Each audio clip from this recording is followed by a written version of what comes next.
დღეს ექიმებში.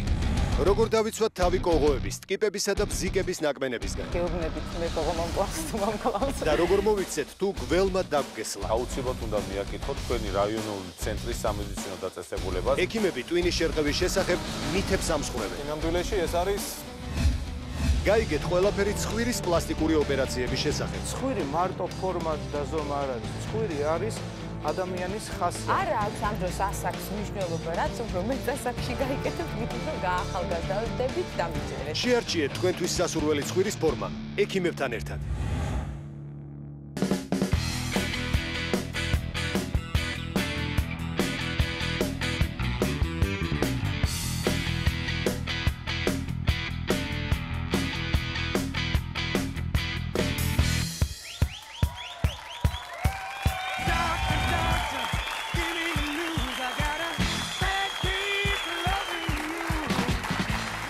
გამარჯობა, ეს არის გადაცემა ექიმებიდან, როგორც ყოველთვის დღეს მე ნინო დათო და ლევანი ვისაუბრებთ თქვენთვის საინტერესო სამედიცინო თემებზე. გაზაფხულის ბოლოა თბილა, ყველაფერმა გაიღვიძა, მათ შორის გაიღვიძეს მათაც, ვისი გაღვიძებას, ვიცი დიდად არ გაგიხარდებათ. ზოგიერთი მათგანი აქ ამ მაგიდაზეც არის მოთავსებული უკვე და მათ ცოტა ხანში გაგაცნობთ. ხოლო ბუნებამ და ცხოველებმა კი არა, ჩვენს გავიღვიძეთ და უფრო აქტიურად დავდივართ ბუნებაში და დიდი შანსია რომ ამ დროს რომელიმე დამშეული მწერის სამიზნე გავხდეთ. ზაფხულის მოახლოებასთან ერთად აქტუალური ხდება მწერის ნაკმენებიც. ჩვენ გასწავლით თუ როგორ უნდა მოიქცეთ იმ შემთხვევაში თუ რომელიმე გზააბნეულმა მწერმა გიკვბინათ. და ასევე გასწავლით იმას თუ რა არ უნდა გააკეთოთ ასეთ დროს, რადგან ძალიან ხშირია, როდესაც ადამიანები არასწორი მოქცევით ნაკმენებს ირთულებენ ხოლმე. სანამ რჩევებზე გადავიდოდეთ, მანამდე სტუდიაში სტუმარი მოვიწვიოთ, რომელსაც ჩვენი რჩევები ძალიან აინტერესებს და გამოადგება. ჩემი ცოლის დაქალების მსახიობი, მშვენიერი ანი ხებუჩავა. ანი, გამარჯობა. როგორ ახალ? კარგად, ძალიან კარგად. ძალიან კარგი, მირთვი წყალი, ბახმარო წყალი ძალიან სარგებლის მომტანია, გავიგეთ რომ მწერები არ გიყვარს. განსაკუთრებით რომელ მწერს ვერ იტან? ვერ ვიტან კოღოებს და მეშინია საშინლად კალიების. რატო რამე გამოცდილება გაქვს სუდი? კოღოები გასაგებია, ნუ კალიები რატო? კალიები, იმიტომ რომ რაღაცნაირად გონია რომ თვალებში მიყურებენ და რაღაცა არ კალიები? მე მიყურებენ, თვალებში არ შემეცინა. და კოღოების არ გიყურებენ ხოლმე? კოღოები ყველგანი. მთელი საქართველო თვალებში გიყურებს და არავის არ გეშინია და კალიებს აკეთებენ. არის კალიები რაღაცნაირად მოულოდნელ მოძრაობას რო აკეთებენ, საშინლად მაფრთხობს. არა, საშინლად. სერიოზული ფობია მაქვს ტარაკნების. ტარაკნების არ მეშინია. კოღოებზე გითხარი. კოღოებზე, ნუ ბავშვობიდან პრობლემა იყო, იმიტომ რომ ჩვენ სოფელი გვაქვს, სადაც მდინარე არის ძალიან ახლოს. და აი კოღოები აურასავი დაყვებიან, თან ძალიან ბევრი და ნუ რაღაცა ყველანაირ ზომებს ვიღებდით. ფარდებზე რაღაც სიმძიმეები აი საშინელება ხდებოდა და ეხლაც გასული ზაფხული იყო ჩემთვის ჯოჯოხეთი. აი ვიცახდი რომ თუ რამე ცოდვა მაქვს ჩადნილი, ალბათ ჯოჯოხეთი თუ მოხდება ეს კოღოები. სხვა სოფელში როცა ხვიდე არ შეიძლება. ამ ზაფხულს თუ გასულ ამ ზაფხულს ჩემთან არ ვიცი რა მხოლოდ ალბათ ძროხის ხელა კოღოები დაფრინავდნენ, იმიტომ რომ საშინელება. ამ ზაფხულს ეგ კოღოების რაოდენობა მეც შევნიშნე ეხლა ჩემი ნადირობიდან გამომდინარე. ბევრჯერ შემემთხვა აქ რო დავიძინი, აქეთ გავიღვიძე, იმ ხელა კოღოები დაფრინავ, გადამწია. არა, ძალიან დიდები იყო. ესეთი ხმები. თან მე ბავშვი მყავდა და აი რაღაცა ესეთ ზომებს ვერ ვიღებდი და ჯერ ბალიშებით კლავდი. მე ყველა რო დაიძინე, მე უკვე მობილური დავდიე და აი რაღაცა ჯოჯოხეთი, აი 15 დღე ვიყავი აქ და არასოდეს არ განმეორდება, ეგ არ ვიცი საწავალ, მაგრამ ხოდა ზუსტად იმ გადაცემაში მოხვედი ახლა ანი შენ ჩვენთან სტუმრად, სადაც მიიღებ შენც და ჩვენი ტელემაყურებელიც ძალიან საჭირო რჩევებს ამ ყველაფრის. დახოცვაშიც დაგეხმარებ. ან შენ იცი რომელია დედამიწაზე ყველაზე მომაკვდინებელი არსება? ზვიგენი შეიძლება. ზვიგენი? გაგიკვირდება და ეს კოღოა. კოღოა. აი გეუბნებით მე კოღო მომკლავს თუ მომკლავს. დანარჩენ ზვიგენს არ მოუშვებთ. კოღოები ყოველწლიურად 700 მილიონ ადამიანს დაავადებენ სხვადასხვა დაავადებებით და შედეგად ყოველწლიურად 2-3 მილიონი ადამიანი იღუპება ამ ინფექციების გამო. და მეორე ყველაზე მომაკვდინებელი ცხოველი რა შეიძლება იყოს ლევანი? ბარემ შენ გითხარი ესეც. მეორე არის ნილოსის ნიანგი და მესამე არის გაგიკვირდება და ჰიპოპოტამი, რომელიც სინამდვილეში თუ ისე ბუნჩულა და საყვარელი ცხოველია. როგორც ერთ შეხედვით ზაფხულობით არ დაფრინავენ. კიდევ კარგი ეგენ ჩვენთან. ჩვენ სოფელში რომ ეგემოტები არ დაფრინავენ გაგინახეთ. ნიანგები და ჰიპოპოტამები ჩვენთან მხოლოდ ზოოპარკებში არიან დამწყდევრები. აი კოღოები კი მართლა ძალიან ბევრი ყავს, როგორც შენ თქვი. კოღოების მიერ გავრცელებულ მომაკვდინებელ დაავადებებზე ჩვენ სხვა გადაცემაში კიდევ ვისაუბრებთ, მაგრამ დღეს უბრალოდ გასწავლით, როგორ ავირიდოთ კოღოს ნაკმენი. და თუ მაინც გიკვინა როგორ გავუმკლავდეთ ამ ნაკმენს. ანი მოდი ახლოდან დაგანახო ეს შენი საყვარელი არსება კოღო. მოდი ჩვენთან სპეციალურ სინჯარაში ახლა ჩაგახედე. მოდი შენ აქ ჩაიხედე და მე ამას დააგანახებ დაახლოებით. ეხლა ამას მაყურებელიც ხედავს ეკრანზე დაახლოებით, რასაც შენ ხედავ და დაახლოებით ესეთი წარმონაქმნები არიან ეს ჩვენი მეგობარი კოღოები, მეტნაკლებად კარგად ვერ გამოიყურებიან. საშინელება. ჩვენი კოღოები ვიზუალურად გამოიყურებიან ერთნაირად, მაგრამ დაახლოებით გამოცდილ დაკბენილ ადამიანს რო ეკადრება, ეს პასუხი უნდა იცოდე. დედრი კოღო უფრო მაგრად იკბინება თუ მამრი? საერთოდ დედრები უფრო მაგრად ფიკვინებით და ვაიმე, ტაში ძალიან მართალი, ძალიან დიდი მადლობა ამ თანადგომისთვის და სინამდვილეში მართალი. არ უნდა გვაყბენინოთ უბრალოდ თორე. მამრი კოღო არ უნდა დაიმსახურონ რო უკბინოთ. მაგას გულისხმობ. წავიდა კბენა. სინამდვილეში მამრი კოღო საერთოდ არ იკბინება, ხოლო დედრები იკბინებით. სხვათა შორის მდედრი კოღოები რამოდენიმე თვეს ცოცხლობენ და მამრები მხოლოდ ერთი კვირა და კიდევ ერთ რამეს გეტყვით, საინტერესო ინფორმაცია არის, რომ მდედრებს ადამიანის სისხლი იმისთვისაც ჭირდებათ, რომ გამრავდნენ. მოდი ეხლა გაჩვენებანი როგორ იკვებებიან, როგორ იკბინებიან და შესაბამისად როგორ იღებენ სისხლს, რითიც მერე მრავლდებიან. შეხედა ეხლა როგორ იბერება, აი ამ დროს მიდის სისხლის ამოღების პროცესი ადამიანის ორგანიზმიდან და ზომაში მატებას ალბათ ამჩნევ, ხო? გასამრავლებლად იცით როგორ ადგილებს ირჩევენ დედრი კოღოები? ბნელს და ნესტიანს, მე ესე მგონია. ბნელი არა, მაგათ არა აქვს პრობლემა. გასამრავლებლად კოღოები იყენებენ დაამდგარ წყალს. ისინი პირდაპირ დაამდგარ წყალზე ჯდებიან და დებენ კვერცხებს. ამიტომ არის ბევრი კოღო ჭაობებთან, ტბებთან და მიტოვებულ აუზებთან ახლოს. რჩევა ნომერი 1.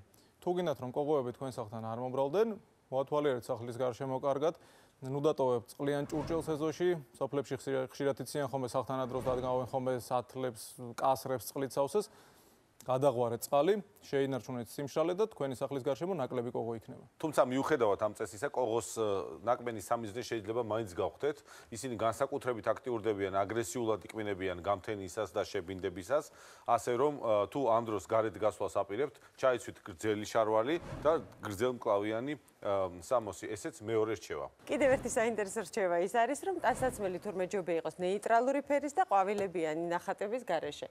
რადგან აქტიური ფერის ჭრელი ტანსაცმელი კოღოების ყურადღებას ძალიან იქცევს და სხვათა შორის სხვა მწერებისაც, არა მარტო კოღოების. რა არ უნდა გავაკეთოთ თუ მაინც გვიკბინა მწერმა. პირველ რიგში არ უნდა მოვიფხანოთ ნაკბენი. მაქსიმალურად თავი უნდა შევიკავოთ მოფხანისგან.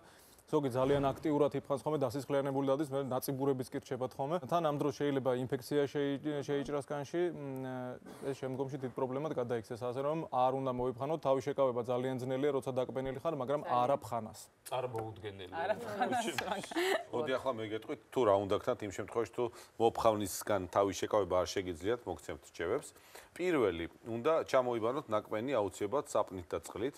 მეორე, ქავილის შესამცირებლად შეიძლება გამოიყენოთ რაიმე ცივი ან ყინული გამოიყენოთ, მაგალითად, დაიდოთ ნაკბენ ადგილას და მესამე, ბოლოს გართულებების შემთხვევაში უნდა მიმართოთ ექიმ დერმატოლოგს აუცილებლად. კითხოთ კიდევ ერთ, თუ შეიძლება მე პატარა ბავშვი მყავს და შე შემთხვევაში არ გირჩევენ პედიატრები რაღაცა დენშესერთებელი რო არის რაღაცა მიკიდავდიოდი შამანივით რაღაცები წვავდი მთელი ზაფხული, მაგრამ აი ბავშვთან რა უნდა გავაკეთო ამ შემთხვევაში? ნესტიან ადგილებს უნდა მოარიდო, წყალი არ უნდა იყოს გარშემო. ბადეების გამოსავალი. გარეთად, ზემოთად, ლოგინის გარშემო. მე პირადად ვიყენებ ხოლმე ხშირად ბავშვებში რამდენად შეიძლება ამის გარკვეულ დერმატოლოგთან შეიძლება ესე გარკვეული ტიპის სპრეი რომელსაც იშხურებ და 7-8 საათის განმავლობაში არ გეკარებიან ეს ჩვენი მეგობარი კოღოები. აჰა, გადასარევია. კარგი, მოდი ახლა მე გეტყვით ერთ გამოცანას. მოდი ჯერ ანის ვკითხოთ. რა არის აბა სისხლს წოვს? სიდედრი არ არის და არც თავრობა არ არის. ხო, ნუ კოღო რჩება ალბათ. ლოგიკურ. არა. კოღო არა. დამეწუნეთ ეს არის თავრობა, არც სიდედრი. ეს არის სინამდვილეში ტკიპა. და ეხლა ვიაგიხსნით თუ რატომ არის ის ასეთი ბოროტი. ეს არის ერთადერთი მწერი, რომელიც როცა კბენს თავს მაინც არ განებებს, რჩება კანზე და მუდმივად წოვს სისხლს. არ მიდის და თავს არ განებებს, მე მგონი მაინც თავრობა უფრო გამოდის. გამოთ, კარგად ხედავ ეხლა შენ. ერთს ხედავ. გადასარევი, ესეც კაი მშიერია, შეხედე? ხო, გამختარია. გამختარი ესეთ. ტკიპას კიდევ ერთი მახასიათებელი აქვს, ძაღლები და ძაღლების პატრონები ერთნაირად უყვარს. ანუ ტკიპები არიან ყველგან ბუნებაში, ბალახზე, ხეებზე, ბუჩქებში და ის შესაძლოა ბუნებაში უბრალოდ ცეირნობისასაც აღბობღდეს თქვენ შინაურ ცხოველს და მე თქვენზე გადმობობღდეს ამ პირიქით. გადაცოცება, გადმოცოცება არ გაუჭირდება, იმიტომ რომ 8 ფეხი აქვს და რაინაღლება მიდის და მოდის. ძირითადში ბუდობს იღლიაში, საზარდულის მიდამოში, ან თმიან ზედაპირებზე და იქ იწყებს ყურს უკანად შეიძლება და იქ იწყებს სისხლის წოვას. სხვათა შორის ეს საერთოდ ვერ ხვდება ადამიანი, როცა ის კბენას იწყებს. ახლა მე გასწავლეთ თუ რა უნდა ქნათ, თუ კი შეამჩნევთ თქვენ ან თქვენს ცხოველს ტკიპა აქვს მიწებებული. უნდა აიღოთ პინცეტი, აი ესეთი ინსტრუმენტი უნდა მოკიდოთ ტკიპას რაც შეიძლება ძირში კანთან ახლოს და ნელ-ნელა ამოწიოთ ისე რომ შეეცადოთ რომ ტკიპა არ გასკდეს ან არ დანაწევრდეს. ამოღების შემდეგ უნდა დავხედოთ კანს და კარგად დავათვალიეროთ კანის ზედაპირი და დავrწმუნდეთ რომ ტკიპას თავი ან რაიმე სხეულის ნაწილი არ ჩარჩა თქვენ სხეულში. თუ დარჩენილია რაიმე ნაწილი, ესეც უნდა ამოვიღოთ აუცილებლად და ის ზედაპირი სადაც ტკიპა იჯდა სპირტით უნდა დავამუშაოთ ან საპნიანი წყლითაც შეიძლება მობანო. მე მგონი ერთი მართლა წავიდა. ნუ გეშინიათ პინცეტი მაქვს თუ ვინმეს დაგეჯდება შემიძლია ამოგაზრდოთ. ალბათ მონახეთ თუ ვინმეს გაზით ეგრევე ლევანი მოვა და პინცეტი. წესით ამის მეტი არაფერი არ უნდა დაგჭირდეთ, მაგრამ თუ უჩვეულო სიმპტომები განგივითარდათ, მაგალითად სიცხე, თავბრუსხვევა ან რაიმე სახის ალერგიული რეაქცია, მაშინ რა თქმა უნდა აუცილებლად უნდა მიმართოთ ექიმს. ცოტა ხანში ექიმებში ცნობილი მორაგბე და მისი ტვინის შერყევების ქრონიკა. 4-ჯერ მქონდა ტვინის შერყევა გადატანილი, აქედან ერთხელ მქონდა რაგბიდან ასე ვთქვათ. გაიგეთ ყველაფერი ცხვირის პლასტიკური ოპერაციების შესახებ. და შემდეგი ყავს ჩვენ აქ ბზიკები და ფუტკრები. მე მგონი ამ ტიპის წერების ნაკბენი ერთ-ერთი ყველაზე საშიშია, იმიტომ რომ ბევრ ადამიანს აი ამაზე სერიოზული ალერგია აქვს. ეს წერები შეიარაღებული არიან ნესტრით, რაც მათ თავდაცვის იარაღს წარმოადგენს.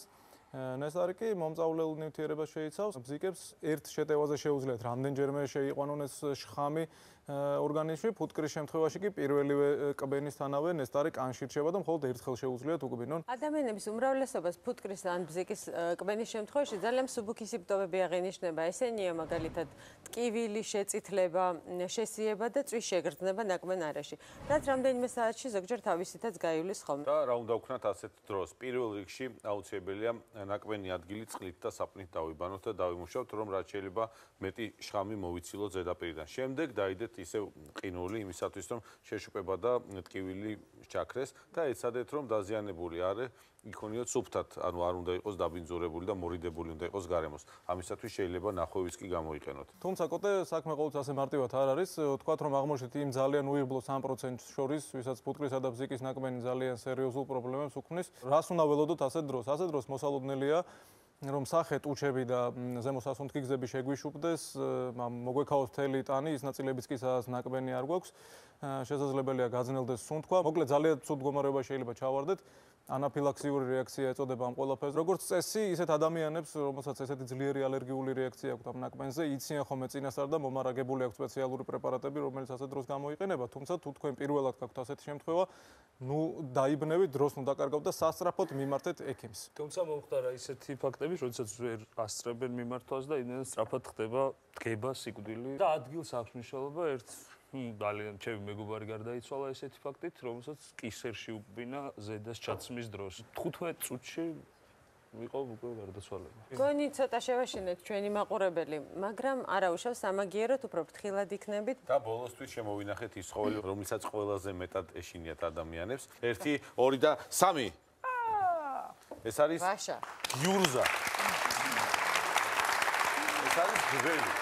მე მაგალითად ამის ძალიან მეშინია, ეხა შუშაშია და ძალიან თამამად შევილა მიუკაკუნო, მაგრამ სწორედ ეს გველი არის ის გველი, რომელიც საქართველოში გავრცელებული არის და სწორედ მას აქვს მომაკვდინებელი შხამი, განსაკუთრებით ქვემო ქართლსა და კახეთში არის გავრცელებული ამ გველის ზუსტად ეს სახეობა და ჯიში, ეს არის ყველაზე შხამიანი გველი დღეს საქართველოს ტერიტორიაზე, რაც კი არსებობს გველები. მეწარმოვლების გამოღვიძებისა და გააქტიურების პრობლემა სწორედ მაშინ დგება, როდესაც დათბება. საქართველოში სულ 22 სახეობის გველია გავრცელებული და ამათგან 10-12 სახეობა გვხვდება თბილისში. ქვეწარმავალი თუ არ გააღიზიანე, თუ არ ატკინე, თუ არ დააბიჯე ფეხი და თუ ეხა უშუალო ხელით არ შეეხე, არაფერს არ შვება, ეს თავისთვის არსებობს. არ უნდა მოვინდომოთ მისი გაღიზიანება და არ უნდა შევიდეთ მის საცხოვრებელ არეალში, ასე მაგრამ თუ ვთქვათ. მაინც დადგა ის შემთხვევა, რომ გველმა გვიკბინა, თქვათ რა უნდა გავაკეთოთ ამ შემთხვევაში და რა არ უნდა გავაკეთოთ ასეთ დროს. მოდი დავიწყოთ იმით, თუ რა არ უნდა გავაკეთოთ. პირველი, არ უნდა გადაიჭიროთ ლახტი არავითარ შემთხვევაში. მეორე, არ უნდა გაიჭრა ნაკბენი და არ უნდა შეეცადო შხამის ამოწოვას. მესამე, არ უნდა მიიღოთ კოფეინი და ალკოჰოლი, იმიტომ რომ ეს სისხლში შხამის გადაადგილებას ხელს უწყობს, აჩქარებს და მეოთხე, არ შეეცადო დაიჭირო გველი, მაგრამ შეეცადეთ რომ დაიმახსოვროთ მისი ფერი და ფორმა, რადგან ეს შეიძლება მკურნალობის პროცესში ექიმს დაეხმაროს. ან სელფი გადაიღო მასთან ერთად. გაეკიდე, მე გადაუღო. დაიჭირო რისთვის ეს ავადმყოფოში რომ მიყავს აბანი მიკბინა. მე კი გეტყვი თუ რა უნდა გავაკეთო იმ შემთხვევაში, როდესაც გიგვინოთ. პირველ რიგში უნდა მოვერიდოთ გველს, აი როგორც ლევანმა თქვა, არ უნდა გავეკიდოთ. შეიხსენით სამკაულები და მჭიდრო ტანსაცმელი, სანამ ნაკბენი გასივდება. მესამე, ეს თუ ჭრილობა არის გულის დონის მაღლა, მაშინ აი მაგალითად ხელი არ უნდა დავიგჭიროთ მაღლა, უნდა ჩამოუშვოთ, რომ გულს ქვემოთ მოვათავსოთ ის. და მეოთხე, ნუ ჩამოირეცხავთ გველის ნაკბენს წყლით, დაფარეთ ის სუფთა მშრალი სახვევით. და პირველ რიგში რაც უნდა გააკეთოთ გველის ნაკბენის შემთხვევაში, აუცილებლად უნდა მიაკითხოთ თქვენი რაიონული ცენტრის სამედიცინო დაწესებულებას, სადაც აუცილებლად გაგიკეთებენ გველის შხამის საწინააღმდეგო შრატს. დაავადებათა კონტროლის ცენტრი აბსოლუტურად უსასყიდლოდ გადასცემს ამ შრატს რეგიონულ და რაიონულ საავადმყოფოებს. დრო არ დაკარგოთ, აუცილებლად მიაკითხეთ სამედიცინო დაწესებულებას. ანი, ძალიან დიდი მადლობა, რომ მოხვედით ჩვენთან. მე იმედი მაქვს, რომ პრობლემები არ შეგექმნება და ძალიან მშვიდად გაატარებ ზაფხულს. ძალიან დიდი მადლობა, რომ შემოგვიერთდი. წარმატებულ საღამოს გისურვებთ. მადლობა, მოწვევით. გადაცემის ამ ნაწილში ჩვენ ერთ ძალიან გავრცელებულ სამედიცინო პრობლემაზე ვისაუბრებთ. ჩვენ ყველანი ვიცნობთ სულ მცირე ერთ ადამიანს მაინც, ვისაც ეს საკუთარ თავზე გამოუცდია. მას ფიზიკური ტრავმა იწფებს და მისგან დაზღვეული არავინ არის. მოკლედ ექიმებში დღეს ტვინის შერყევაზე ვისაუბრებთ. აბა ვის ქონია ტვინის შერყევა დარბაზში? 5, 6, 7 ადამიანს ქონია. დათო მე ვიცი ადამიანი, რომელსაც გამორიცხულია, რომ ტვინის შერყევა ერთხელ მაინც არ ქონოდა. მოდი ეს ადამიანი სტუდიაში დავპატიჟოთ. წარმატებული მორაგბე, საქართველოს ეროვნული ნაკრების ყოფილი კაპიტანი ირაკლი მაჩხანელი. გამარჯობა ირაკლი, დიდი მადლობა რომ მოხვედი, დავბრძანდი. რა ხდება შენსკენ ახალი? ეროვნულ ნაკრებში რა ხდება? წარმატებები გვაქვს? ვიწყებთ მზადებას მსოფლიო თასისთვის. ნუ ჩვენც ყველანი თქვენ გვერდით ვართ მთელი საქართველოს და განსაკუთრებით ჩვენი ექიმების გადაცემად. ეჭვი არ გეტარებ ამას და დიდი მადლობა. უმეტესი მადლობა. ასე რომ წარმატებებს გისურვებთ. რაგბი საკმაოდ უხეში და ძალისმიერი სპორტია, ვიცით ახლა ეს ყველამ და გვინახავს ჩვენი თვალით, რამდენად ხშირია აქ ტრავმები, მაგრამ ამ მიღებული ტრავმებიდან რამდენად გამოირჩევა ესე ვთქვათ ტვინის შერყევა და თუ გქონია შენ ესეთი. რა თქმა უნდა, რაგბი კონტაქტური სპორტია, ეს ყველა მიცით. თუმცა ის მითი მინდა დავამსხვრიო, იმიტომ რომ სტატისტიკურად დიდი მაჩვენებელი არ არის ტვინის შერყევების ფაქტორებით. ბოლო 3 წლის განმავლობაში საქართველოს ეროვნულმა ნაკრებმა დაახლოებით 30 თამაში ჩაატარა და აქედან გამოვლინდა მსუბუქი მხოლოდ 3 ტვინის შერყევა. ეს მეტყველებს იმაზე, რომ აქ ხშირად არ არის ტვინის შერყევები. ან ძალიან კარგად თამაშობს ჩვენი ნაკრები. ან არა, ჩვენი ნაკრები ძალიან კარგად ჩვენ თამაშობს. მოწინააღმდეგე გუნდში რამდენს ქონდა ტვინის შერყევა, ეგ არის გაზარკვევი. შენ ქონია ტვინის შერყევა? მე სამწუხაროდ მქონდა, 4-ჯერ მქონდა ტვინის შერყევა გადატანილი, აქედან ერთხელ მქონდა რაგბიდან, ასე ვთქვათ, ჩემი პროფესიიდან. დარჩენი 3-ჯერ, სხვა ფაქტორები იყო. დანარჩენი რისიბრალი იყო რაგბის კაც სადგემართებოდა ტვინის. ბოლო ტვინის შერყევაც ავტოსაგზაო შემთხვევა იყო ასეთი, ახალ გუნდში გადავედი და არ ვიცოდი გზები კარგად. საქართველოში ხდება ეს? არა, საფრანგეთში ხდება. ნუ ხო იცით გზებზე ზოგჯერ ამოდის ასეთი რკინის ჩამკეტი. გაიარებ და ორჯერ რო გავიარე, ნუ არ იყო ეს ჩამკეტი და ვერ დავაკვირდი, ნუ მესამეთ რო გავიარე, რაღაცას ვაკეთებდი და ნუ შევეჯახე ამ. აღმოჩნდა რომ იქ შენ მიჩვეული ხარ წირო ვიღაცა გიდგას გაჩერება გიჭირს. მივდიოდი და ნუ მაშინ საკმაოდ სერიოზული ტვინის შერყევა მივიღე ბოლო. გავითიშე ჩემით გადმოვედი მანქანიდან, წარმოგიდგენთ, მაგრამ არ მახსოვს. მე 10 წამში დაახლოებით 15 წამში აზზე მოვედი. ირაკლი, შენ ძალიან კარგი ნიუანსი ახსენე, ხა გონების დაკარგვა, დარბაზს მინდა მოიმართო თქვენი ნიშნულები და გვიპასუხეთ, მითია თუ რეალობა, რომ ტვინის შერყევის დროს ადამიანი აუცილებლად კარგავს გონებას. დარბაზში პრინციპში აზრი გაიყო, თითქმის ნახევარი ფიქრობს, რომ ეს მითია, შესაბამისად მეორე ნახევარი ფიქრობს, რომ ეს რეალობაა. სინამდვილეში ეს არის მითი.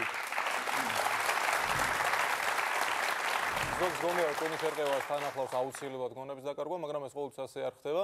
შეიძლება ადამიანმა ტრავმისას გონება არ დაკარგოს. მე აღარ აქცევს მსუბუქ სიმპტომებს ყურადღებას და ტვინის შერყევა რომ აქვს, შეიძლება საერთოდაც არ იცოდეს. გასაგებია ხშირად გადაგიტანია ტვინის შერყევა, რეაბილიტაციაზეც და დაახლოებით წარმოდგენა აშკარად გაქვს, მაგრამ თუ იცი მექანიზმი, რა ხდება ამ დროს თავში, რა არის ტვინის შერყევა და როგორ უნდა მოხდეს ეს შენი აზრით? მე ვიცი მხოლოდ სიმპტომები და ნაკლებად კომპეტენტი როგორ შეგინთ რა ხდება. ძალიან კარგი, ანუ რაღაც საქმე მეც დამრჩენია გადაცემაში, მაშინ მოდი ბედაშენ მაყურებელს ერთად დავუხსნათ რა არის ეს მითიური ტვინის შერყევა, ანუ რა პროცესი ხდება ამ დროს თავის ტვინში.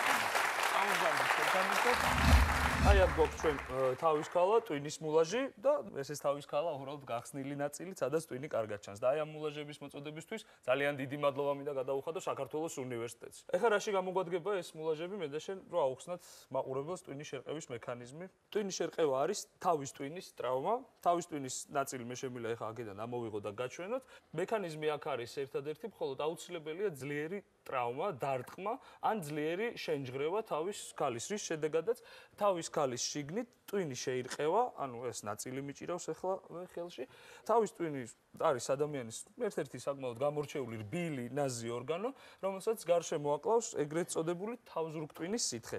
დაახლოებით აი ეს ნაწილი თავზურგტვინის სითხე, ну ცოტა უფრო ფართოდ რო წარმოვიდგინოთ, ეს რო იყოს ქალას საფარველი, ეს ტვინი და აი ეს ზუსტად ის სითხე, რომელიც ტვინს აკრავს გარს. ეს სპეციალური სითხე, ну წყალთან შედარებით ბევრად ბლანტია და ერთგვარი ამორტიზატორის როლს თამაშობს და ტვინს იცავს ჩვეულებრივ. ეს სითხე რო არ არსებობდეს, მარტივ თავის გამოძრავებაზე შეიძლება მივიღოთ ტვინის შერყევა და ეს იმიტომ შეიძლება მოხდეს, რომ ტვინი შეეჯახება ქალას ძვლებს.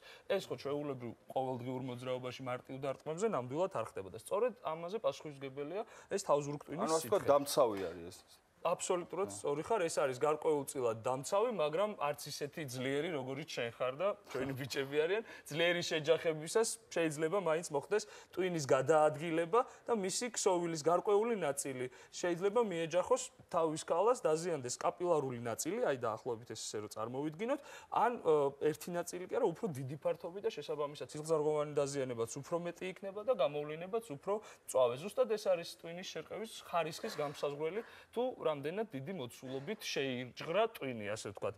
შენი რომელი ხარისხის იყო ეს ბოლო ყველაზე კარგად რო გახსოვს? ხო არ ვთქვათ ეგ? არ ვიცი ახლა რა კვალიფიკაცია მისცეს მაგ ტვინის შერყევას, მაგრამ ვიცი რომ ძიმე იყო. ძიმე ტვინის შერყევა მისცეს კვალიფიკაცია და წეგან მითხარი რომ სიმპტომები ვიცი მე კარგად. თავის ტკივილი. პირველი სიმპტომი აბსოლუტურად სწორად დაასახელა სტუმარმა და შესაბამისად მე აღარ ჩავერევი. ეს გახლავთ თავის ტკივილი, სიმძიმის შეგრძნება თავის და კისრის მიდამოში. შემდეგი რა შეიძლება მოხდეს შენი აზრით? გონების დაკარგვა, დიახ, თუმცა მხოლოდ 10%-ში ვრინდება. ანუ ამ შემთხვევაში ჩვენ იმის თქმა შეგვიძლია რომ არ არის აუცილებელი ტვინის შერყევის დროს ჩვენ აუცილებლად დავკარგოთ გონება. გონების კარგვის გარეშე შეიძლება გქონდეს დიაგნოზი ტვინის შერყევა. ასევე შეიძლება ახლდეს თავბრუსხვევა და თვალებში ბრჭყვიალი, სინათლის ციმციმი ეგრეთ წოდებული და ხმაურის მიმართ მომატებული მგრძნობელობა და მგრძნობელობას კიდე შეიძლება დაერთოს ყურში, აი ძარების რეკვის მაგვარი ხმა, ესეთი რომელიც საკმაოდ არა, ესეთი კომფორტული მდგომარეობაა და ჩვენ თუ გქონია მოვაშოროთ, თორე სულ გონია რომ გირეკავენ გულისრევა ღებინება, ეს ერთ-ერთი სიმპტომია, რომელიც ტვინის შერყევას შეიძლება ახლდეს და გამოვლინდეს. ასევე შესაძლოა ადამიანს ნორმალური მეტყველების უნარი ჩამოერთვას, ესეთი ბორძიკით მეტყველება დაეწყოს და ასევე კითხვებზე გასცეს პასუხი დაგვიანებით. დაღლილობა, კონცენტრაციის პრობლემა შეიძლება აღენიშნოს ადამიანს და ასევე შეიძლება ადამიანი გაღიზიანდეს ძალიან ადვილად. განვითარდეს ძილის გაძნელება, ამ პირიქით ზედმეტი ძილიანობა. შემდეგი სიმპტომი ეს არის განწყობის შეცვლა, დასევდიანება, შეიძლება ადამიანს უმიზეზოდ გაუფუჭდეს გუნება, განწყობილება, დაეკარგოს ხალისი და ბოლოს ეს შეიძლება იყოს გემოს და ყნოსვის აშლილობა, ანუ ან გამძაფრება მოხდეს პირიქით, ან დაქვეითებაც შეიძლება გამოიწვიოს. ცხადია აუცილებელი არ არის რომ ამათგან ყველა სიმპტომი აღენიშნებოდეს პაციენტს, ისევე როგორც შენ შემთხვევაში იყო, შეიძლება ეს იყოს მხოლოდ თავის ტკივილი და მეტი არაფერი. ინდივიდუალურია. რა თქმა უნდა, ეს ინდივიდუალურია. და შერყევის სიმპტომები სხვა შეიძლება არ გამოვლინდეს მაშინვე და მათი გამოვლინება დაიწყოს 48-72 საათის შემდეგ. ზოგჯერ არის შემთხვევები, როდესაც ადამიანი ვერ ხვდება რომ ტვინის შერყევა აქვს. შენ ხო არ ქონია ესეთი შემთხვევა? არა, ასეთი შემთხვევა არ ქონია. ალბათ ეს მიეკუთვნება უბრალოდ სუბუქი ტვინის შერყევების კატეგორიას, რაც თქვენ ახსენეთ. ჩვენთან ძირითადად შოკი. თუმცა შეიძლება მოხდეს, რომ თავის არასწორი მოძრაობით მიიღო სუბუქი ტვინის შერყევა. ყოფნა უნდა ვკითხო ახლა ამას? არა, მე მსახიობად რა თქმა უნდა არ გამოვდგები, მაგრამ ის ნამდვილად სწორია, რომ არ არის აუცილებელი უშუალოდ აი აქ ან რომელიმე ნაწილში მოხდეს დარტყმა. შესაძლოა ზუსტად უბრალოდ შერყევის, შენჯღრევის ან ძლიერი ტორსით შეტაკების დროს იმდენად მოხდეს ამის შერყევა და ამ ადგილის შენაცვლება, რომ მიეჯახოს კედელს და მაშინ მოხდეს ტვინის შერყევა. ძალიან დიდი მადლობა დათო ასეთი კარგი და სრულფასოვანი ახსნისათვის. ძალიან დიდი მადლობა ირაკლი რომ მოხვედი და გაგვიზიარე ჩვენი ეს თავგადასავალი. ჩვენ მართლა მთელი გულით გულშემატკივრობთ თქვენ წარმატებებს და ყოველთვის ჩათვალეთ თქვენ გვერდით. ბევრ ადამიანს ვისწრაფ, ვისაც ტვინის შერყევა აქვს გადატანილი, მაგრამ მე მგონი შენ ხარ ერთადერთი, ვისაც ამდენჯერ გადაუტანია და ძალიან კარგად ხარ. მაგრამ აღნიშნა რომ ერთხელ მქონდა მხოლოდ და მხოლოდ რაგბიდან გამომდინარე განართლება. რა თქმა უნდა, სპორტული ტრავმები ანუ მინდა ვთქვა, რომ რაგბი არ არის ასეთი ტრავმული სპორტი, როგორც ეს ერთი ნახვით ჩანს, მით უმეტეს ტვინის შერყევების მხრივ. ირაკლი სინამდვილეში არის ძალიან მორიდებული ადამიანი. ბოლო მატჩი, რომელმაც საქართველოს ნაკრებმა ითამაშა თბილისში, უნდა ყოფილიყო ირაკლის გაცილების თამაში, მაგრამ ირაკლი მოედანზე არ გამოვიდა. თქვა რომ ეხა ტაშის და პომპეზურობის დრო არ არის, მეტოქე ძლიერია, სოფლიო ჩემპიონატისთვის ემზადებიან ბიჭებია და თავისი მაისური, ანუ კვართი 14 ნომრიანი, რომელთაც 13 წელი თამაშობდა საქართველოს ნაკრებში, თავის ახალგაზრდა კოლეგას დაუთმო და ეხლა მოდი დავემშვიდობოთ ჩვენ აქ დარბაზში მიუხედავად იმისა, რომ შენ უფრო ჩვენ გავაცილოთ იმ ტაში და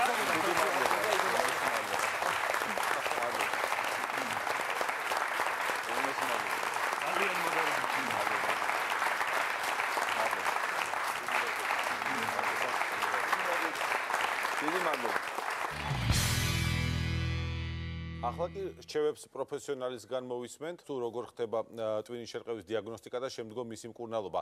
მიესალმეთ ბავშვთა ნევროლოგი პროფესორი ქალბატონი ნანა ტატიშვილი.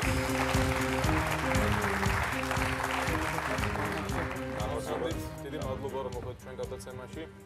ერთვით ბახმაროს წყალი, ჩვენ ტვინის შერყევაზე ვსაუბრობთ მოგეხსენებათ და თქვათ ადამიანს აღენიშნება ის სიმპტომები, რომელიც დათომ ჩამოგვითვალა და მოგაკითხათ საავადმყოფოში, როგორ ხდება ტვინის შერყევის დიაგნოზის დასმა. ტვინის შერყევა საკმაოდ ხშირია, აქ თქვენ უკვე აღნიშნეთ და იგი სხვადასხვა სიმძიმით შეიძლება იყოს გამოვლენილი. საბედნიეროდ უმეტესი ნაწილი ტვინის შერყევის არის მსუბუქი, რომელიც პირველი შემთხვევის დროს სერიოზულ კვალს არ ტოვებს შემდგომ ცხოვრებაში. დიაგნოსტიკა ძირითადად მაინც განპირობებული არის ტრამვის ხასიათით და გონების დაკარგვის ხანგრძლივობით. ითვლება, რომ თუ გონების დაკარგვა 5 წუთზე ნაკლები დროის განმავლობაში გრძელდებოდა, ამ შემთხვევაში ჩვენ გვაქვს თავის ტვინის მცირე ტრამვა, რომელიც საერთოდ უსაფრთხოა და მხოლოდ გარკვეული დროის განმავლობაში, ძირითადად ეს არის 48-72 საათი, საჭიროებს მხოლოდ და მხოლოდ დაკვირვებას ბავშვზე. თუ არ არის გულისრევა ღებინება, განსაკუთრებით განმეორებითი ღებინება, თუ არ არის მძიმე თავბრუ, ამ შემთხვევაში უშვებთ ბინაზე, მშობლებს ვაძლევთ შესაბამის ინსტრუქციას იმისათვის, რომ მათ არ გამოეპაროთ ის გართულებები, რომლებიც შეიძლება მიუთითებდეს უფრო სერიოზულ დაზიანებაზე, ვიდრე არის მსუბუქი შერყევა. ბატონო, ჩვენ ვიცით, რომ დასვენები და ფიზიკური აქტივობის შეზღუდვა მართლაც საუკეთესო საშუალებაა ტვინის შერყევასთან გასამგლავებლად. მოდით მივცეთ მაყურებელს 5 ძირითადი რჩევა ტვინის შერყევის დროს. არსებობს კითხვები, რომლებიც ეძლევა მშობელს, თუ თქვათ ის მოვა ჩვენთან და ბავშვის ტრამვა არის მსუბუქი და უშვებთ სახლში, ჩვენ ვატანთ მათ დაწერილ კითხვებს, რომელზეც უნდა გაამახვილოს ყურადღება და ამის შემდეგ დიახ დააკვირდეს და ან მოვიდეს ისევ ჩვენთან, ან თუ ეს ნიშნები არ არის, შეუძლია მშვიდად დაამთავროს ამით. პირველი მშობლისთვის ეს არის ბავშვის აქტიობის დონე, თუ ბავშვი ჩვეულებრივად არის, თუ იგი საკვებს იღებს, თუ იძინებს, თუ ძილში ჩვენ ვაღვიძებთ და ჩვეულებრივად გვპასუხობს ჩვენს შეკითხვაზე, შეიძლება ვიყოთ მშვიდად, ამ ბავშვს არ აქვს რისკი სერიოზული გართულებების. მეორე, თუ ბავშვს აქვს უწყვეტი ღებინება, აუცილებლად უნდა მივმართოთ ექიმს. შემდეგი არის კრუნჩხვა. თუ ბავშვს აქვს კრუნჩხვა, რომელიც მოყვა ტრამვას, თუნდაც მცირე იყოს ტრამვა, ამ შემთხვევაშიც აუცილებლად უნდა მივმართოთ სამედიცინო დაწესებულებას. შემდეგი ეს არის მდგომარეობა, როცა ბავშვი იგრძნობს სისუსტეს, განსაკუთრებით არაზოგად სისუსტეს. მნიშვნელოვანი არის მოდუნება, უჩვეულო დროს დაძინება და გამოღვიძების გაძნელება და ასევე თუ ხელი ან ფეხი რომელიმე ერთი უსუსტდება. ეს არის ის მდგომარეობები, როდესაც მშობელი ყურადღებით უნდა იყოს და სასწრაფოდ გადაუდებლად მიმართოს ექიმს. რაც შეეხება მკურნალობას, მკურნალობა, როგორც ასეთი წამლისმიერი მკურნალობა არ არსებობს თავის ტვინის შერყევის და მსუბუქი ტრამვის. ცოტა ხანში გაიგეთ ყველაფერი ცხვირის პლასტიკური ოპერაციების შესახებ. არა აქვს ამ დროს ასაკს მნიშვნელობა, რაც უფრო მეტ ასაკში გაიგეთებთ, მით უფრო გაახალგაზრდებით დამიჯერეთ. ბოლო შეკითხვა, რა გართულება შეიძლება მოყვეს რეალურად თავის ტვინის შერყევას იმ შემთხვევაში, თუ არ მივაქციეთ ყურადღება, ან თუ ჩავთვალეთ, რომ ეს ნაკლებ გამოვლენილია. ყველაზე მძიმე სცენარი რა არის ხოლმე ამ შემთხვევაში? ყველაზე მძიმე სცენარი, რა თქმა უნდა, არის ის ჩაქცევა. და ამის რისკი მსუბუქი ტრამვის დროს მართალია დაბალია 2-3%-ია, მაგრამ არის.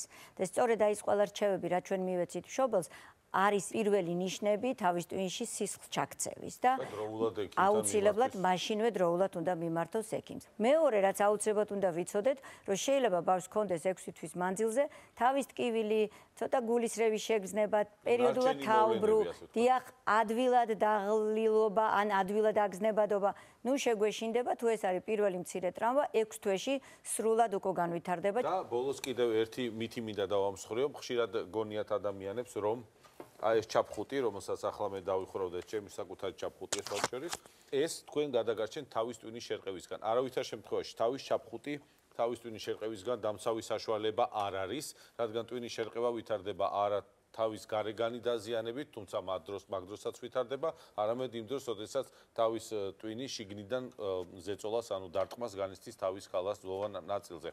ასე რომ ჩაფხუტი ტვინის შერყევისგან თქვენ ვერ დაგიცავთ, თუმცა დაგიცავთ უფრო უარესი ტრავმებისაგან, ასე რომ ველოსიპედზე, მოტოციკლებზე და მით უმეტეს თხილამურებზე აუცილებლად დაიხურეთ ეს თავზე და თქვენ მეტად დაცული იქნებით. დიდი მადლობა ქალბატონ ანა მობრძანებისთვის, რომ გამონახეთ დრო ჩვენთვის და გემშვიდობებით. ჩვენ უკვე დიდი ხანია თვალს ვადევნებთ ერთ-ერთ პროგრამას, რომელიც ჟანდაცვის სამინისტრომ წამოიწყო. ეს არის C ჰეპატიტის ელიმინაციის პროგრამა და დღეს უკვე სერიოზული შედეგები გვაქვს ამ მიმართულებით და დეტალებს სიუჟეტიდან გაიგებთ. ამჯერად სიახლე ის არის, რომ სოფოსბუვირი პრეპარატი, რომელიც ჰეპატიტს კურნავს, დღეს უკვე საქართველოში არის.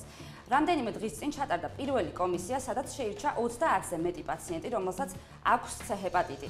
მათ უკვე დღეს შეუძლიათ დაიწყონ მკურნალობა ამ პრეპარატით.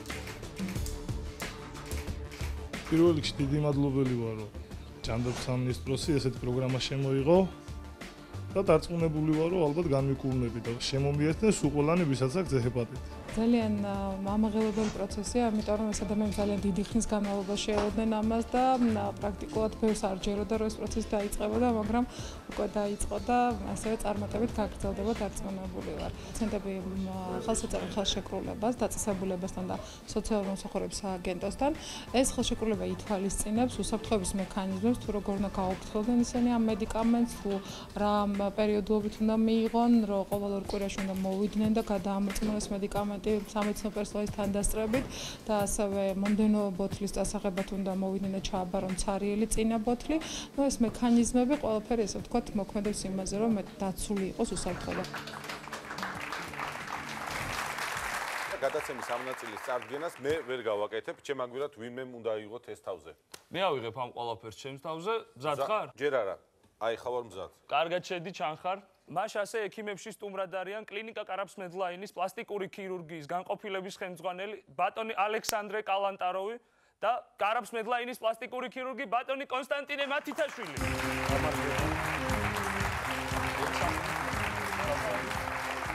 ძალიან რომ მოხდით თქვენთან გადაცემაში სტუმრად. ძალიან დიდი მადლობა მოწვევისათვის. გითხარით რა მეგობრებო, როგორი ბიჭია, როგორი იქცევა, გულშემატკივრობთ, გვაინტერესებთ, ხوار გაბრაზებთ თქვენ. არა, საიმედო ადამიანია, კი. აი რა მაგარი. ეჩვიც არ გვეპარებოდა, რომ კოტე საიმედო ადამიანია. ძალიან ბევრი ხალისთვის ძალიან აქტუალურ თემაზე ვისაუბრებთ ჩვენ გადაცემის ამ ნაწილში. ძალიან ბევრი მაყურებელი ელოდება ამ თემას, ეს არის ცხვირის ოპერაციები, ანუ რინოპლასტიკა. ბატონო საშა, არის თუ არა რინოპლასტიკა ყველაზე მოთხოვნადი ოპერაცია პლასტიკურ ქირურგიაში? არის რაღაც განსაკუთრებული ნუსხა ქვეყნების, სადაც რინოპლასტიკა არის პირველ ადგილზე. სომხეთი, აზერბაიჯანი, ბრაზილია, მათ შორის არის საქართველო. მეშვა ბრაზილიაც შედის. დაგვემატა უკვე აღარ უშ. როგორც ნინომ აღნიშნა, ძალიან აქტუალური თემა არა მხოლოდ ქალებისთვის, კაცებისთვისაც და ძალიან კარგია მივესალმები იმას, რომ კაცები თავიანთ გარეგნობაზე ზრუნავენ. ამაში არაფერი სამარცხინო არ არის ნამდვილად. ფაქტობრივად არა მარტო ცხვირებზე, სხვადასხვა პლასტიკურ ოპერაციებზე ჩვენთან იმათა მამაკაცებმა. ჩემი ცხვირი ნამური არაჩვეულებრივი ქირურგის ნამუშევარია, ასეთი. არა, ეგ ნამდვილად არის ფიქრობ. არც ეთყობა ეხლა მაგის ცხვირი ნამუშევარია.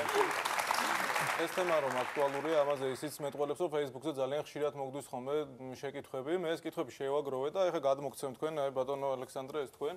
ეს კოტეს და თუ შეიძლება ძალიან სწრაფად რო გასცეთ პასუხები ამ შეკითხვებს. კოტე შენიდან დავიწყოთ. ხო, ძალიან მეშინია ტკივილის, თუ შეიძლება მითხრათ ოპერაციის შემდეგ ტკივილი მექნება, რამდენი ხანი ვერ ვისუნთქებ? მარტივად გეტყვით, ოპერაციის შემდეგ ტკივილი არ გექნებათ.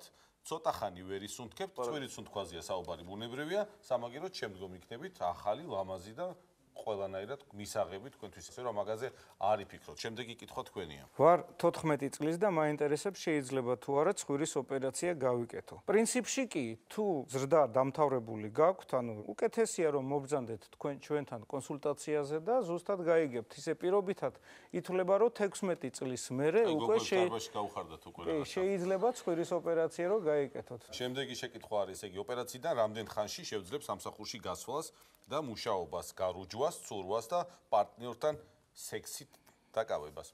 ბოლოზე გეტყვით, რომ მეორე დღიდან შეიძლება. იმავე დღესვე შეიძლება. იმავე დღესვე სტაციონარში წევს პაციენტი, ამიტომ იქ ვერ შევთავაზებთ ამ მომსახურებას, თუმცა რეალურად მეორე დღიდან შეიძლება.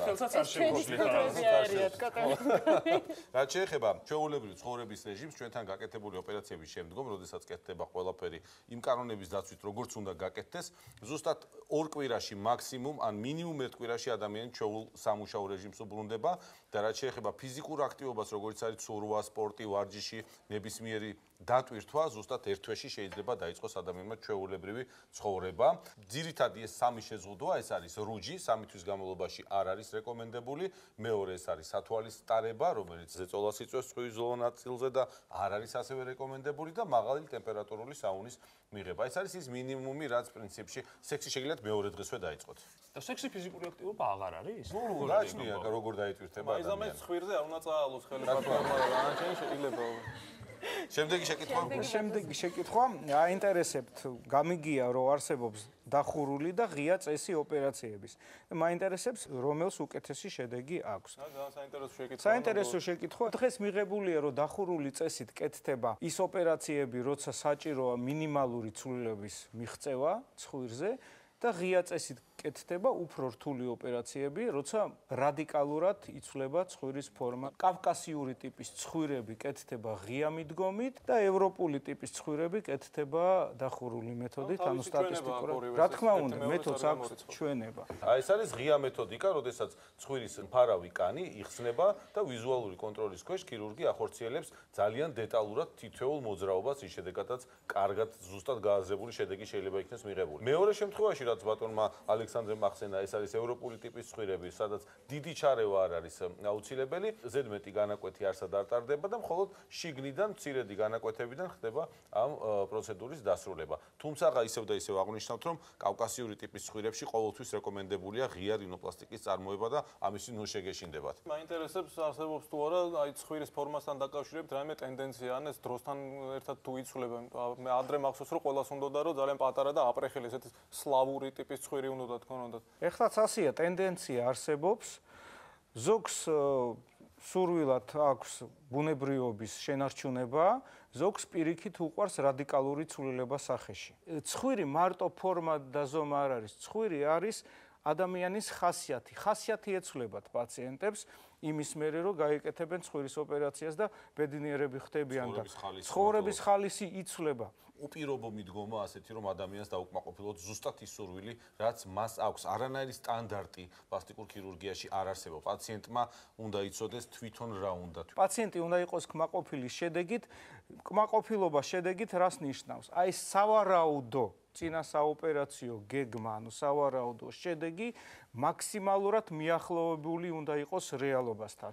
აი ამ შემთხვევაში პაციენტი იქნება ბედნიერი. პაციენტს მოდელს უქმნით ამ ცხვირის და ნახულობს ის ვიზუალურად ამას წინასწარ, მერე მაქსიმალურად უნდა იყოს მიახლოვებული შედეგი ამასთან. რა თქმა უნდა, აი ეს არის რეალურად ამის ფასდება ექიმის პროფესია და ოსტატობა. ახლავე შეიძლება მაგალითად შესაფერი სიცხვირი მოვარგოთ თავისი სურვილის მიხედვით, თუ არის დარბაზში ვინმე მსურველი, ვისაც უნდა ცხვირის ფორმის შეცვლა. გამოიყენეთ ეს შესანიშნავი შანსი, ბატონი ალექსანდრე ცაქარი, მეც აქავარ. აი არის ლამაზი გოგონა, რომელსაც აქვს მე მგონი ეს სურვილი, თქვენი სახელი თუ შეიძლება გითხარით. თათა.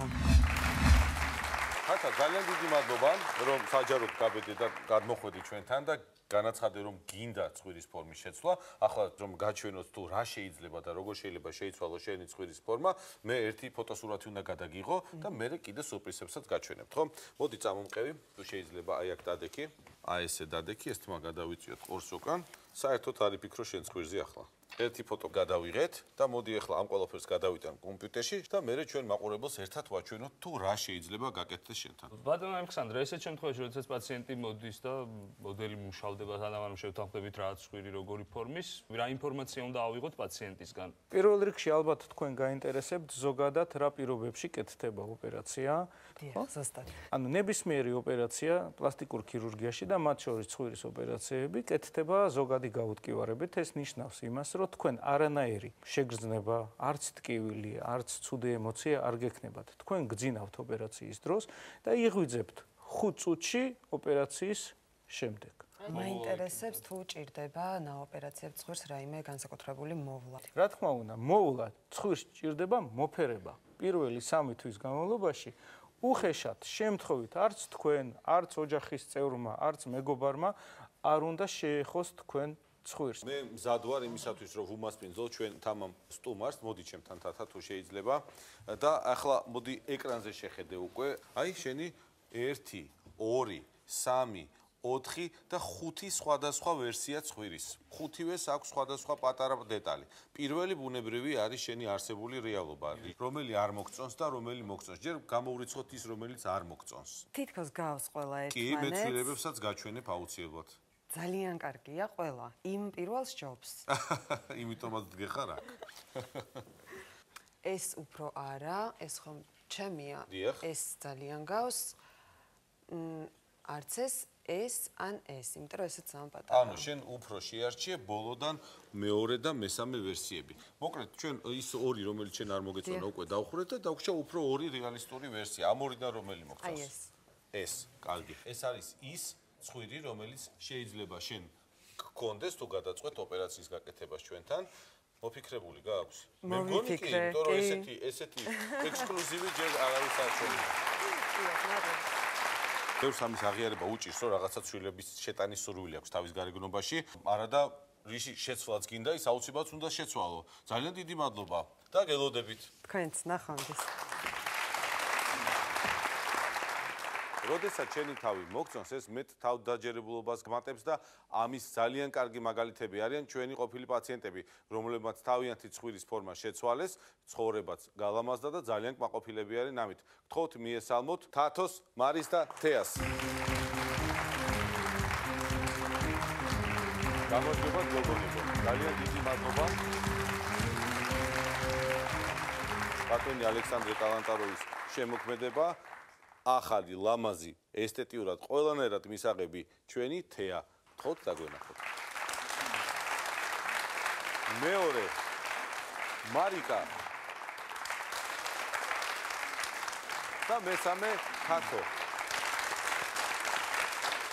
აი ესეთი მშვენიერი გოგოები არიან, ისინი მანამდე მშვენიერები იყვნენ, ბუნებრივია, მაგრამ ამ პატარა დეტალმა, რასაც ქვია რინოპლასტიკა და რაც საქართველოში ძალიან პოპულარულია და ადამიანებს ამისი უკვე აბსოლუტურად ღიად და თამამად შეუძლიათ ფართი აუდიტორიის წინაშე თავის-თავი წარადგინონ, რითვისაც ძალიან დიდი მადლობა კიდევ ერთხელ ჩვენი სახელით.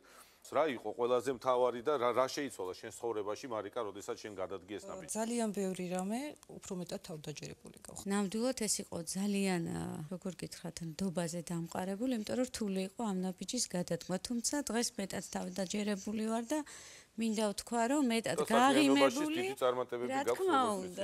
რა თქმა უნდა, ცხოვრება ნაწილობრივ შეიცვალა. მე შემიძლია ვთქვა, რომ ავიხდინე ოცნება.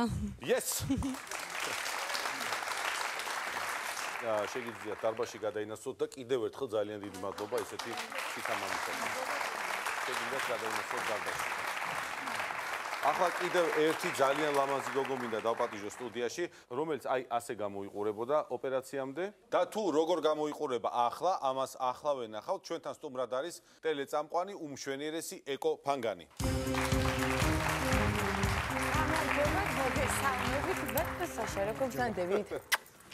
ეკო, ერთი შენი ცხვირი ბატონ საშას დაანახეთ, როგორ არის შევაფასოთ რა. მოენატრე ჩემი ცხვირის ყურება. მე მგონი კარგად გამოუვიდა, ხო? შვენიერი გოგონაა. ეკო, როგორ ხარ? კარგად, შე როგორ ხარ? ძალიან მადლობა მოწვევისთვის, ძალიან მომწონს თქვენი გადაცემა და კი მინდოდა ისე ჩემი საყვარელი ექიმების გვერდზე მოხვედრა და აი, გამიმართლა. შენ ხარ ჩვენი განსაკუთრებული პაციენტი ბატონისაში დამეთანხმება ამაში, იმიტომ რომ როდესაც ჩვენთან მოხვედი, ჰქონდა სპეციფიური მოთხოვნა.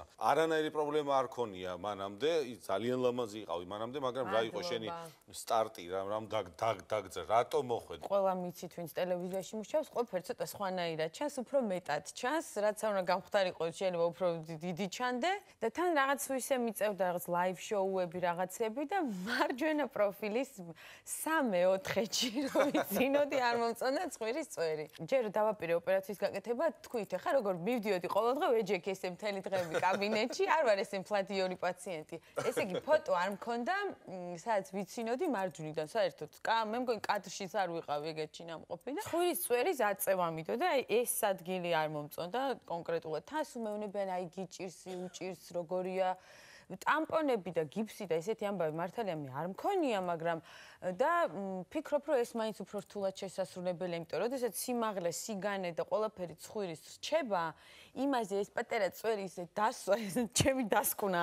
მე მგონი უფრო რთულია. არის პრობლემური რა, იცი, პრობლემური ის ცხვირები, რომლებმაც სადღაც გაიკეთეს თუნდაც არა საქართველოში და მიიღეს საშინელი და ცუდი შედეგები. ასეთი ძალიან ბევრია. რამდენიმე მეგობარი მყავს, სულ ვეკაჩები ხოლმე, რომ წამოდი. თან რამდენიმე ადამიანიც ვიცი, ვისაც თქვათ ბევრჯერ გაუფუჭეს ცხვირი და ბოლოს თქვენ დაამშვენ, დაალამაზეთ. არა აქვს ამ დროს ასაკს მნიშვნელობა, რაც უფრო მეტ ასაკში გაიკეთებთ, მით უფრო გაახალგაზრდავდებით და მიჯერეთ.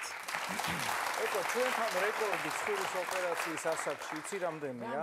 76 წელი. რაიმე, მაქავს ვენაცვალე, რა საყვარელი კაცი ყოფილა ვიღაცა.